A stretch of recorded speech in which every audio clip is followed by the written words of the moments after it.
Hello दोस्तों, मैं हूँ शालिनी मैम। नमो बुद्धाय। और आपका स्वागत है मेरे चैनल में फन विद शालिनी में। तो चलिए आज हम एक टॉपिक पढ़ते हैं, पेड़ों की अम्मा थिमक्का। आपको ये कहानी और ये पाठ मेरे ख्याल से समझ में आया होगा, नाम सुना होगा आपने। तो चलिए आज हम शुरू करते हैं। ये श्रीमती थिमक्का हैं। आप ये जो चित्र देख रहे हैं ये है थिमक्का। थिमक्का को अम्मा और वृक्ष माता के नाम से भी जाना जाता है। इनका जन्म कर्नाटक के तुमकुरु जिले में हुआ था। ये कर्नाटक में इनका जन्म हुआ था। ये कर्नाटक में ही रहती थी। पिछले 80 वर्षों से थिमक्का सड़कों के किनारे पौधे लगा रही थी। अब आप सोचिए, कोई एक वर्ष अगर लगा दे तो बहुत सारे पेड़ हो जाएंगे, लेकिन ये 80 वर्षों से पेड़ लगाती आ रही हैं। पैसों की कमी के कारण अम्मा ने आरंभ में एक खान में श्रमिक के रूप में काम किया था। श्रमिक का मतलब मजदूर होता है। एक कारखाने में ये काम करती थी।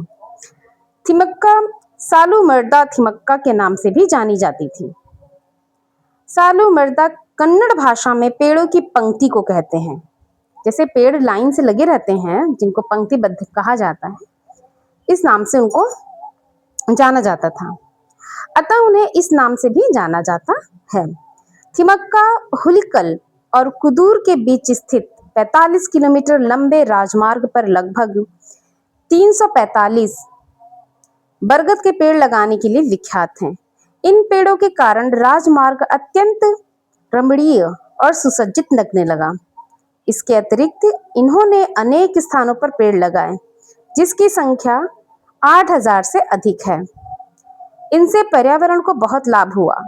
इस कार्य में उन्हें उनके पति ने भी पूरा सहयोग दिया। जब किसी काम में घर के लोगों का सहयोग मिलता है तो जोश दुगुना हो जाता है और उत्साह बढ़ जाता है।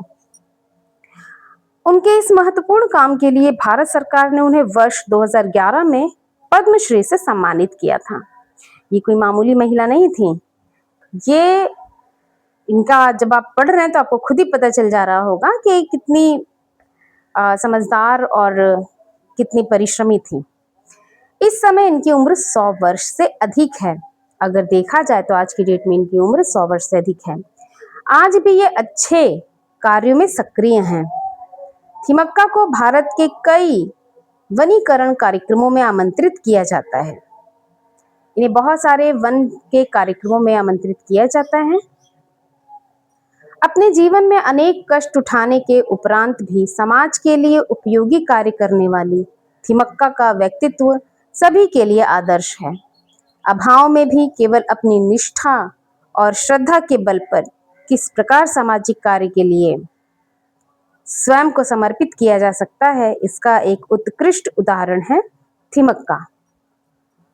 तो अब आप समझ ही गए होंगे कि पेड़ों की अम्मा थिमक्का, इन्हें वृक्ष माता के नाम से क्यों जाना जाता था। तो अगर ये कहानी आपको अच्छी लगी हो तो प्लीज कमेंट करके बताइएगा। मेरे चैनल को लाइक एंड सब्सक्राइब करना मत भूलिएगा। बहुत बहुत धन्यवाद।